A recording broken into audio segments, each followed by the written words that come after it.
If you enjoy what you hear here today, please consider supporting me on my Patreon page. Every dollar helps, and you get to see content that you won't see here. Chapter 41. The Battle of Fort Hurricane. The next morning. It was time. The new day had broken. Ponies woke from their beds, beginning their usual morning routines unabated. The night had been peaceful, uneventful, and full of pleasant dreams provided to them by the Princess of the Night. The members of the EUP serving at Fort Hurricane could be included among those. Those who watched the night returned for a well-deserved rest, while the remainder of the base's personnel began to rise. A large complex of brick and stone, a vast fence covering the training ground and landing area for their aerial fleet. This included a dock for a single Zeppelin, though that was empty at the time. The equestrian flag fluttered proudly in the breeze, all personnel happy to serve under it. For defenses, it included a few ground-based flak cannons and a pulsating pink crystal within the base that could produce a shield when charged by a unicorn. The ponies of the EUP began their morning duties, ensuring the secureness of Fort Hurricane, and would continue to do so throughout the rest of the day. Among this group was one crew aboard the fort's complement of helicopters. They were meant to replace the escort of the Gleaming Shield the previous day, but with its loss, they had remained grounded until new orders came in. "I want you out there looking for survivors," Colonel Stronghoof, a middle-aged Earth Pony veteran of the EUP, commanded the squad boarding the helicopter. "The swarm should have long moved on by now, so it should be safe. But you are to return to Fort Hurricane the moment you see even a single shard of chitin. Understood?" "Understood, sir," the sergeant in charge of the squad, a unicorn, confirmed. The colonel nodded. "Good. Now you will be the only ones out there. We can't risk more than we have to for this mission. Just get in there, search the crash site and the surrounding area, and get out. No unnecessary heroics." "Oh, what's the point then?" one of the younger ponies boarding the transport joked. "Can it, Private?" the squad leader snapped as he turned to glare at the pony. "If you can't take this seriously, you can better serve by cleaning the latrine." That shut the pony up, and he quietly boarded the helicopter with his 4 comrades. "My apologies, sir," the sergeant said to Colonel Stronghoof. "It won't happen again." "See that it doesn't. Now go. There might be ponies needing your help." That was all the prompting the sergeant needed. After boarding the helicopter, it took no time in taking to the air and departing from the fort. From there, it headed straight in the direction of the Gleaming Shield's last known position, making no detours while the pilots kept a close eye out for a single black speck among the horizon. The entirety of the trip had ended up being a peaceful one. Nothing by the lush green rolling hills below came out to greet them. Nothing seemed wrong with the world, and the ponies could almost mistake the mission for any old patrol across the equestrian landscape. That is, until they came across the Gleaming Shield herself, or at least the burnt-out hulk of twisted metal and charred, dismembered corpses that was left of her. Holy Celestia. "We're meant to find survivors in this?" the pilot asked incredulously. "We're not meant to find anything," the sergeant responded, "but we will try nevertheless." The helicopter began to circle the wreckage. The side doors opened up so all could scan the surface for signs of life. Of course, there were none. Nothing but dead whispers on the wind. "Should we land?" the pilot asked. The sergeant looked at the scarred land below with a grim expression, shaking his head. "Negative. There's nothing down there wanting to be rescued. Call it in." "Yes, sir." And so they pulled away from the mass grave, heading back in the direction of Fort Hurricane. The pilot radioed the results of the search in, the ponies on the other end being not at all surprised by the unfortunate news, but no less saddened. It was halfway back to base, however, that their luck changed. "There's some pony down there," the pilot reported, peering through the window. "He's definitely in EOP armor, and it looks charred. A survivor? Possibly. If he is, he must have been walking all day and night towards Fort Hurricane," the pilot replied. "Tough son of a bitch." "Well, has he spotted us?" the sergeant inquired. "No. He might be in a daze. Can't say I blame him." "Bring us into land a little way in front of him. Prepare the medical supplies," the sergeant commanded. "And that salve. We want to know if this guy's really a pony or not."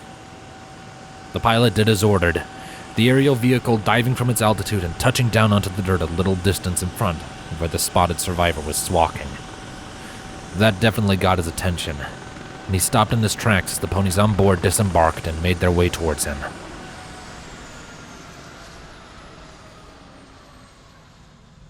Canterlot. "You wanted to see me?" Vladimir asked as he entered the war room, finding Shining Armor and Broadsword examining the glowing, flickering map on the table's surface. Specifically, they were looking at Fort Hurricane. "What are you two even doing in here?" "Vlad, good timing," Shining responded. "We need to talk." "I gathered," he stated in turn. "It's about the swarm," Broadsword spoke up. "The one that brought down the gleaming shield." "Near Fort Hurricane?" Vladimir rhetorically asked, seeing why they were examining that location specifically. "What about it? Has there been another sighting?" "None, which is more worrying than not," Shining Armor noted. "We've been discussing what they could be up to, and we're a little concerned about Fort Hurricane's safety."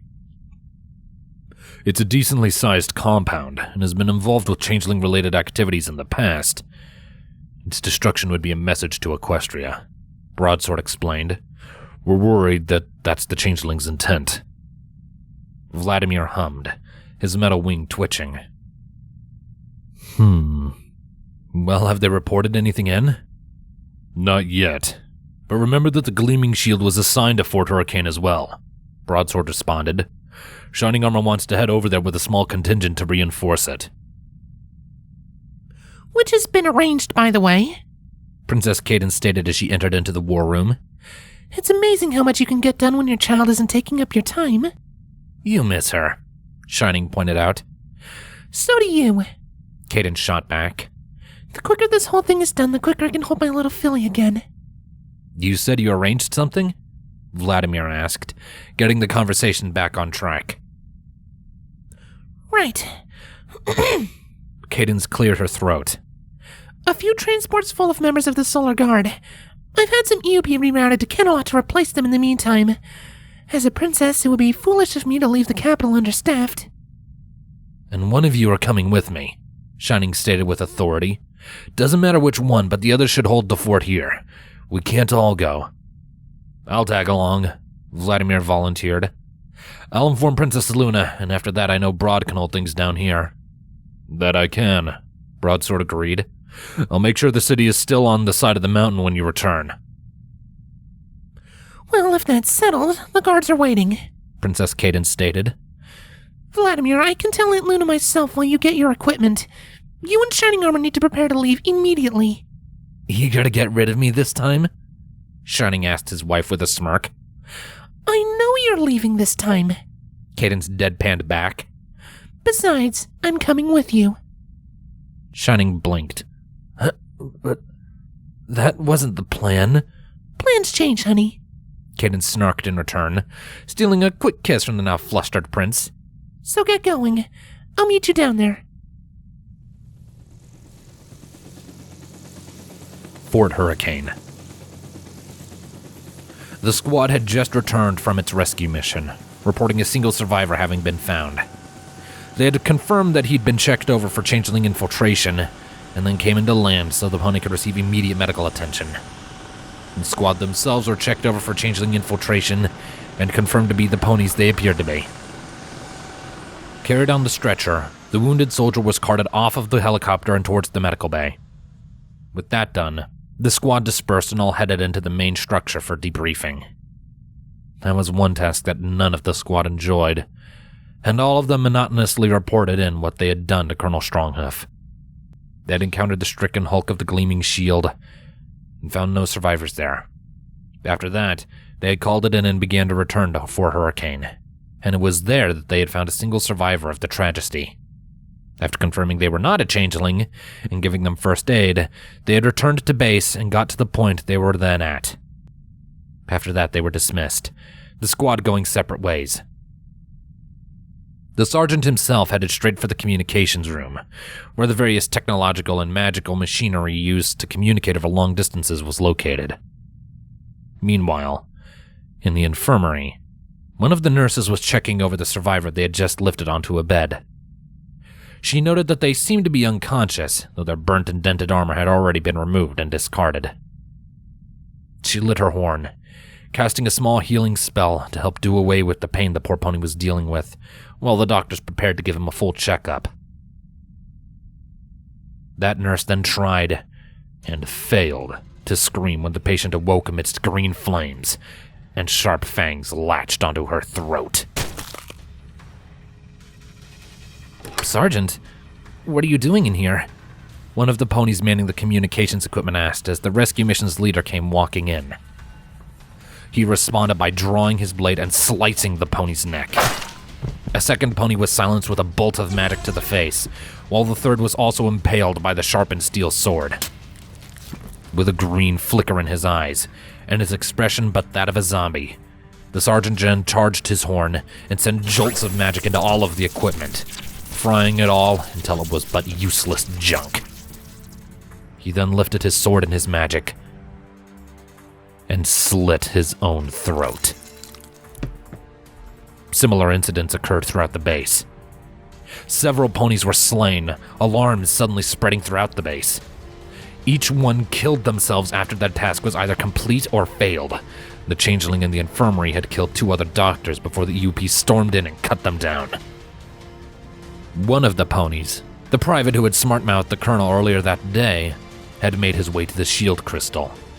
After being denied entry, he attacked and killed the guards within, and despite receiving lethal injuries in the process, he continued on as if they weren't even there. He brought up his blade and drove it directly through the crystal, shattering it to pieces. Next, he located one of the other discarded weapons and lifted it to his throat, only to be tackled by Colonel Stronghuff. "What have you done?" he shouted at the private, who seemed to be coming out of a daze. Finally, noticing the colonel, he made to mutter something. "Queen and mind." The entire incident played before his eyes, his previously suppressed memories re-emerging, and yet the colonel would not know any of it. As the squad approached the pony, they each took on a cautious posture. There didn't seem to be any danger, but they still had to be careful. "Hello? Soldier, can you hear me?" the sergeant called out. "Yes," the pony responded. "All right, good." The sergeant got a little closer. "Listen, we'll confirm your identity and then get you help. You're going to be fine." A nearby rock suddenly exploded into green flames. The solid object being replaced with Queen Vulgaris, revealed to be quite the master shapeshifter. "Ambush!" The squad reached for their weapons, only for a green pulse of magic to engulf them and freeze them in place. The pilots were caught reaching for the radio, trying to report the incident back to Fort Hurricane. Poor little ponies. Too compassionate for your own good. Vulgaris chided as she circled the frozen, and yet still aware ponies. She then turned to the drone disguised as an injured EUP soldier. Board that contraption of theirs. I'll take what information that may be useful from their leader's mind, and then wipe their memories of this. Then let us see what we can program our little ponies to do for us. Then, all energy fading from him, the private died. Then Fort Hurricane suffered several impacts. Spells launched from the arriving swarm of changelings. Stronghuff immediately went to scramble the garrison within those surrounding walls, but the first strike had caused so much chaos and confusion it would make Discord himself think twice. The flak guns lit up the sky, and the changelings returned in kind. None of the landed helicopters ever made it to the air, as dozens of drones tore them all apart, single metal shard by single metal shard. Then they began entering the fort itself. Stronghoof ducked as the changeling burst in through the door. He swung his collected blade and rendered it in two, several of his ponies moving to back him up. Another changeling kicked one of those ponies aside and tried to take a bite out of Stronghoof, though his fangs shattered on the colonel's armor, before having their heads smash into a nearby table and being knocked out cold. The entire structure rocked, and small chunks of debris fell from the ceiling. Outside, the 4 arriving changeling royals began their demolishment of the building. Sir! Another EUP soldier, this one a mare, ran in with urgency on her face. We're being overrun! They're really throwing everything at us! The entire structure shook again. Stronghoof growled. So many changelings for one base. They want to make an example out of us. Sir, what do we do? We can't fight this attack. We need to evacuate. One of the soldiers shook his head. We won't get any of our birds into the air. I doubt there's even any left by now. Can we escape on Hoof? The mayor suggested. They'll pick us off. We don't have much choice, the colonel responded. We cannot fight off an attack of this magnitude, and we can't summon reinforcements. Gather every pony we can, and we need to make a push out of this base. Hopefully they'll be more interested in focusing fire on the structure itself. Yes, sir. They all obeyed their commanding officer, collecting as many survivors as they could while continuing to fend off the invading forces as best they could. Over this span of time, the flak guns outside went quiet, the changelings who had just finished flattening them turning their sights on the main structure. Fort Hurricane was starting to buckle. One of the upper floors caved in entirely and crushed whoever was still inside. All those higher up floors were abandoned to the swarm, all the remaining ponies fighting to defend the ground floors they prepared. There were no survivors outside now, only those taking some refuge within. They barricaded the entrances and the windows, fighting to keep the changelings from gaining entrance. All of those who did, they cut down before they could do much damage. But it didn't stop them from trying. Piece by piece, the building was disintegrating around them. They had to leave, and it had to be soon.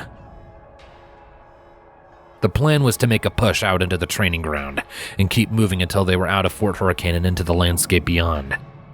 At that point, those who made it were to split into smaller groups and independently go to the relatively nearby equestrian hive. They all knew it to be empty, and had become their best bet to wait out the storm before seeking a way back to the main body of the EUP. We're all ready, sir, one of the soldiers reported to Colonel Stronghoof. Just waiting on your word. How's our exit? Stronghoof asked with urgency. Several changelings attempting entrance, but most of the swarm are striking elsewhere for the moment, the pony reported. But I don't know how long that window of opportunity will last.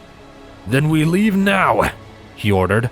Push forwards! Charge! The changelings forcing their way in via the pony's chosen exit were met with a quick and grisly end, the full body of the surging EUP smashing into them and striking them down. Several of the changelings were quick to notice the sudden departure and fired spells into the emerging group. Several of the EUP were quick to fall to this barrage.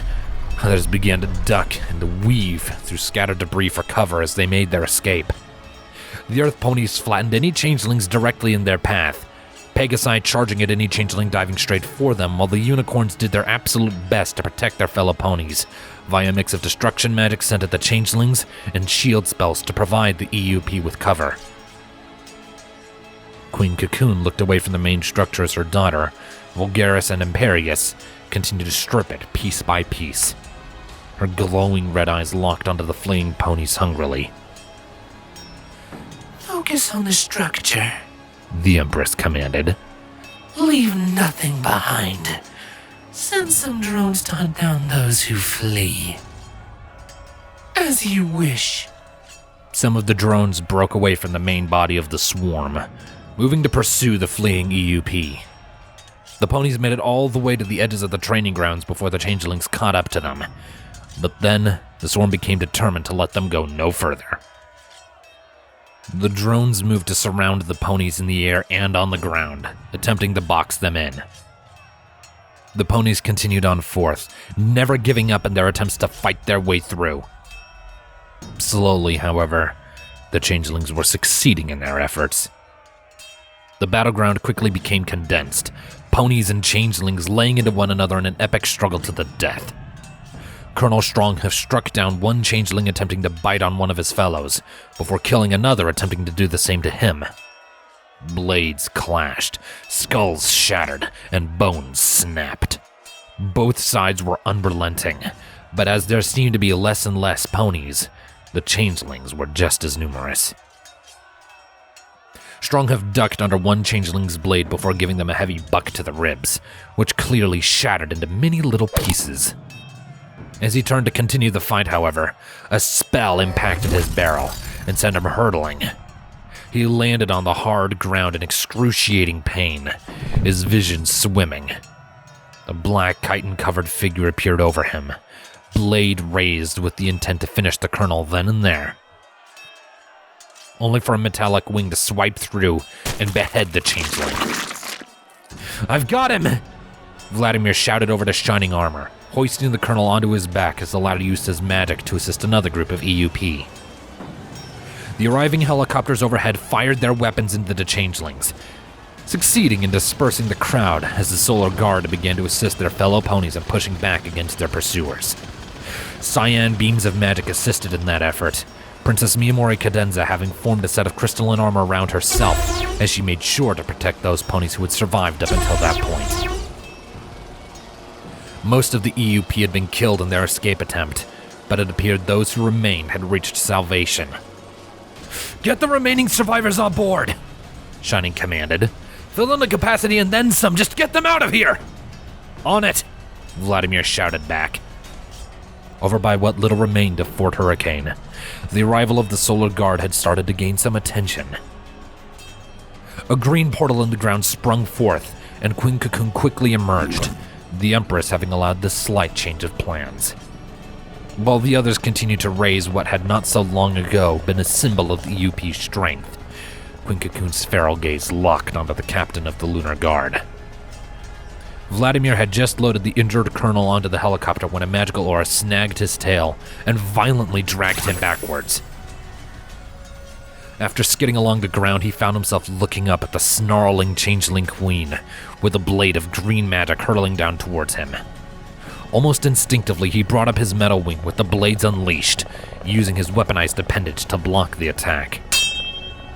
The struggle was momentary, for a cyan beam of magic struck Cocoon in the side and sent her down into the dirt. Vladimir looked up to see Cadence come soaring down and land beside the changeling queen, who quickly rolled back onto her hooves and fired several bolts of magic at the alicorn. "Go!" Cadence commanded to Vladimir, her magic ready for the incoming assault. She met and deflected them all. The princess formed a blade of her own from cyan magic, the changing queen reigniting hers as they both struck, and the blades locked together. Sparks flew from the energized magical constructs, and their owners struggling up against one another. Then Cocoon managed to twist Cadence's blade to one side before kicking the alicorn in the side. Cadence yelped as she collapsed to the ground, her ribs screaming. Cocoon opened her wings and took to the air, charging her horn once more and unleashing a devastating beam of magic down towards the Princess of Love. Cadence did a quick teleport to avoid incineration, appearing in the air as her own wings unfolded and kept her steady. Cocoon fired another beam at the princess, who flapped her wings and quickly ascended, and did a few maneuvers to avoid the trailing attack. She fired one back in turn, the two royals of two species sharing several more attacks between one another, each attempting to outfly the other in a display of both magical prowess and their flying skills. As the exchange continued, the number of changelings had greatly diminished around the ponies, and all of the transports had been loaded up. "I think that's every pony," Vladimir shouted to Shining Armor, an explosion ricocheting nearby from a stray beam of cyan magic. "All right, get on board." Shining stated as he hopped up onto one of the helicopters with Vladimir and a few solar guards. "What about Cadence?" Vladimir asked. "She'll follow. Trust her." As the transports began to take flight once more, the remaining drones tried to stop them while the Changeling Queen remained in combat with the Alicorn. Queen Cocoon grabbed onto Cadence with her magic and spanned the Alicorn through the air. The princess smashed through part of the fence along the edge of the training grounds, rolling painfully across the ground. As Cadence made to recover, the Changeling Queen charged down at her with the intent to tear into the Alicorn with her fangs. Cadence responded by ministering a buck to Cocoon's face, sending the Queen tumbling to the side and too crashing into the ground. Both royals quickly recovered, adrenaline rushing through their veins. Their horns charged, and each coalesced their mana into a stream of magical energies that impacted one another halfway between the two combatants. The colliding energies created sparks and little magical flames that singed the grass and fought to dominate the other. The Alicorn and the Changeling each gave it their all, Cadence slipping back slightly. Out of the corner of her eye, Cadence saw just what she wanted to see, choosing that moment to act. The Princess of Love disengaged her own stream of magic and rolled to the side as Cocoon streaked on past her. Cocoon homed back in on Cadence when the Alicorn suddenly teleported directly next to the Queen, and her horn gave a blinding flash. Cocoon shouted in rage as her vision became pure white, thrashing about and firing spells in every direction in an attempt to hit her opponent. Steadily, the Queen's vision returned, and when it did, she found Cadence was nowhere to be seen. Glancing up and into the distance, Cocoon could see the helicopters in which the Solar Guard had arrived were no more than specks against the day's sky, the princess likely racing to join them. Meanwhile, the rest of the swarm was finally heading over to join the Queen, with Fort Hurricane no longer being in existence. They escaped? The Empress asked over the hive mind. Yes, my Empress. The Empress's growl was audible to all within her hive mind. I see.